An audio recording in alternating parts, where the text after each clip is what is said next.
Well, thank you. Yes, actually, I'm Italian, Belgian, and French, and it's the first time I make a talk in England. So I'm very happy to see you. Very flattered, and I saw the sun this morning, so my day is okay. I'm going to talk about motivation, engagement, and intrinsic versus extrinsic motivation, because that's what we do. Okay, cool. Thanks. So I started working on gamification when I was 16. I was organizing messaging parties in nightclubs. So those was parties where you had numbers. It was before the smartphones, and you had hostesses and stewardess sending the message from people to others, and we were gamifying it with leaderboards above the dancing floor with the most popular people. It was working very well at the time. Today, I run a gamification startup studio called Up, which means a mobile app in Viking, ancient Viking. And we are helping new businesses to create gamification apps. So we build the apps, and our partners, shareholders, are the business developers. The first app, we are not doing extraordinary new things, innovative things. We are opportunists. We take opportunities. We see where engagement already exists, and we focus on that. With the first app that is called Pick Me Up, which is a mobile sales animation app. It's used by 6,000 people in Europe today. I'm not selling anything, you're not my clients, so I'm just trying to share some experiences with you. And Pick Me Up is like a Nike Plus or Runkeeper, Runtastic for salespeople. You know, you saw other apps of this type, which means that we are working on a very easy field for gamification because objectives are clear, scores are already existing, which makes things much more easy for us. We just launched Hunters. It's a recruitment game, so for social recruitment, where every employee can become a headhunter. So you see a position in your company, you can invite a friend or someone you know that has the skills for the job, and you can expect to earn points and money. With social recruitment, usually we stop at the money. So you have a reward in the end, and you have to wait and wait and wait 3 months, 4 months before having any results, which is very bad in gamification. So we reduce the process, and you earn points at every stage of the recruitment process. If the CV is accepted, you get points. If the first interview was a success, you get points, etc., etc. It's providing very, very good results with the people using it. And we also have a Tinder for business called SIA, where you can start with a small rabbit for business events. And each time you are swiped, you earn points. So if you are very popular, you can become the white wolf. And white wolf is the most popular person of the event. Okay? So this is what we do. But I wanted to give you those 3 examples as an intro, because those 3 examples are working well. We have very good results in terms of engagement. And we saw that with the renewals of the contracts. We sell those apps to our clients, companies, big companies, large accounts, and they're renewing the contract. So it means something. Those are easy, but we also launched another app called Happyformance, and there it's a hard piece because we are attacking project management. And project management is not easy to gamify, and I'm sure you know that.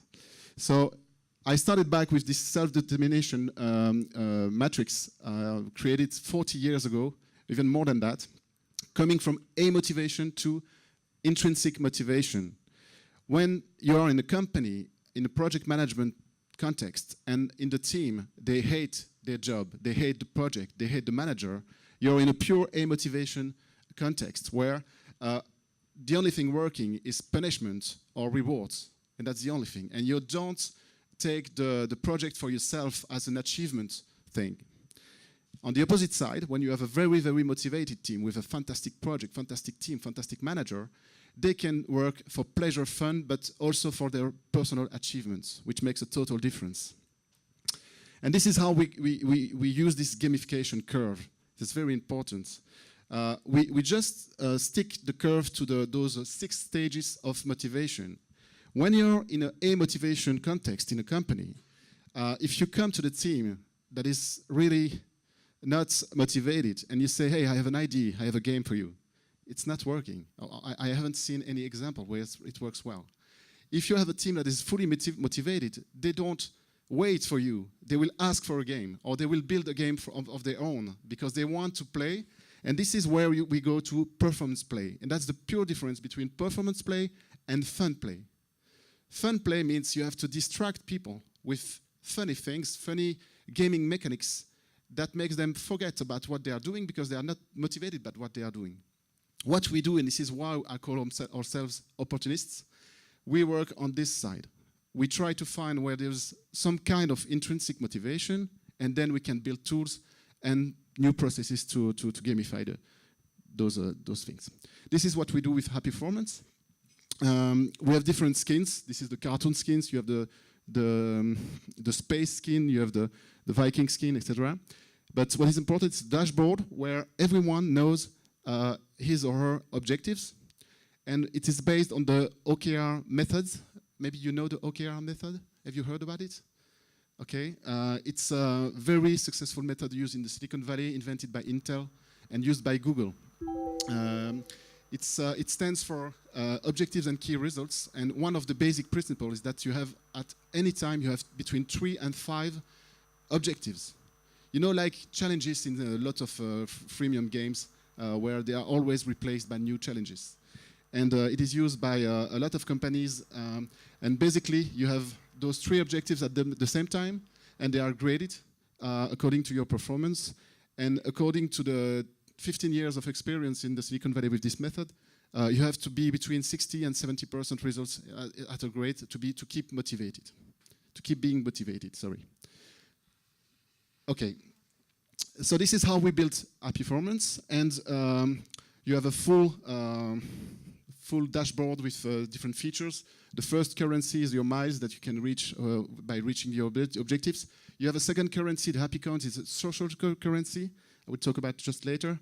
You also have different human-focused levels, like happiness level and freedom level. So this is purely OKR method. Each time you reach an objective, it can be an individual objective, but most of the time it will be a collective objective that you share with some colleagues. You just have to claim yourself. You just have to claim, once you think an objective has been reached or not reached, you just say it, and you have 4 levels, and you say, okay, I was supposed to organize an event, we were expecting 100 people, we have 120 people, so I think it's above expectations. You say that, and you send a notification to your colleagues, and they have to claim themselves too, and if you agree, you gain and you win the miles. If you don't agree, you go to the chat system, and you have to find a solution together to agree on the level you reached. If you don't, the captain will decide and bypass your decision. As I said, you have 2 different things that are quite new in management. So your happiness level in the project, it's not about being happy in your life or happy in the company. It's all about the project. Do you feel happy and comfortable in this project? Do you like it? Do you enjoy it? And a different thing is the freedom. Do you feel that you are micromanaged? Or do you feel free in your project? Yes or no? We don't want the people to say every morning how they feel. We want them to act when there is a clear change in their perception. Okay? So the average use of those 2 levels is 2 times a month. It's not a big use, but it's very, very interesting when you see that someone is very happy with a project and comes from 5 to 2, something bad is happening. Okay? And as a manager, you can act on that. And then we have this social currency. You know, in the US, Google, they have this social bonus. You receive $250 every month, but it's not for you. It's for your colleagues. So you have to distribute them to the colleague you find that is the most effective for Google this month. We do the same with the Happy Coins. So each time you are helped by someone, you can distribute Happy Coins, and those Happy Coins generates a collective reward, like a restaurant or like a trip you can make with your colleagues.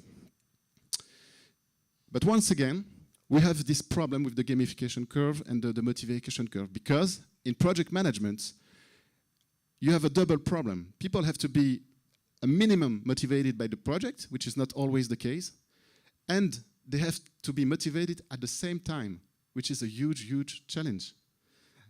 And it doesn't work. So I give you an example of a cooperation game that I like, maybe you know Astroneer. It's a new Xbox game. So you're released on a planet and you have 30 minutes oxygen. So you are a part of a team of 5 or 6 people, and you have to find a way to build a station, a space station, within 30 minutes. If you don't, you die. So you are forced to collaborate and to cooperate with your teammates. It works well. So with Happyformance, the experience we have after 8 months, we have more than 1,000 users in 43 teams for 5 companies and 3 big companies. And this is what happened. With classical projects, it's a total failure. It's a mess. It doesn't work. Or we haven't found the key to make it work. With agile or so-called agile projects, it can work. It depends on the team, and it depends if we have all the team motivated at the same time. Why? It's very simple. Because in Happyformance, the manager, the captain, has to change and change and change the small objectives at any time, every day, almost every day. They don't do it. And there is one specific area where it works very, very well. That's the onboarding. And now we understand why. And this is why we will rename the app. It's not Happyformance, it will be Happyboarding, because we know it works with this specific area. With normal projects, the time to adapt the app was long and hard. Oh, a new app. We are already managing projects for years, it's okay. Why do we need an app, and even a gamified app, to do that? No. The length of use, okay, if they decide to say, yes, we will use it, they fail and they quit after 2 or 3 weeks. And the results were awful. With sprints, so agile team working with sprints, they already had the habit to have micro objectives, very clear and changing at any time. So it's always starting good. They want it, they want the tool. But after 2 or 3 iterations, it stopped. Mainly because of the management issues. Managers are very motivated at the beginning, and then they stop using the app on a daily basis. And with onboarding, we had 200 onboarded people with the app. The adoption is immediate. There is no stop until the onboarding is finished. For certain clients, it's 5 weeks, 10 weeks, 3 months onboarding time. And the results are excellent. All the onboarded people say, thank you for providing me an engaging app that's helped me to know if I'm doing well or not my onboarding phase. When you're a new employee, you're motivated at max. And what is very interesting for us, when you're a manager and when you're welcoming a new employee, you're also motivated at max. And you are spending time with this new employee, which makes perfect sense in my intrinsic motivation, and that's the perfect moment. There is already a clear engagement from both sides of the project. So this is why it's working, and we just sold it to UNICEF World for all onboarding with UNICEF. I just want to come back, and that's my conclusion. What we learned from games about engagement in companies, in teams. In games, we have clear objectives most of the time, except for creative games or some games. But we also have a clear score. We have a storytelling, you just mentioned it before. We have a direct feedback, and we have immediate rewards.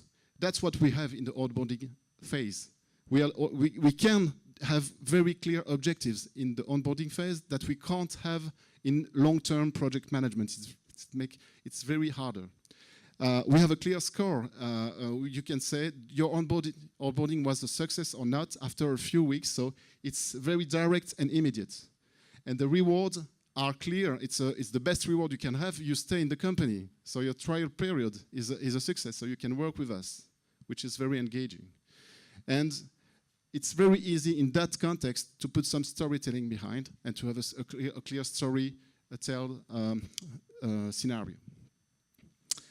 That's what I wanted to share with you today. Thank you.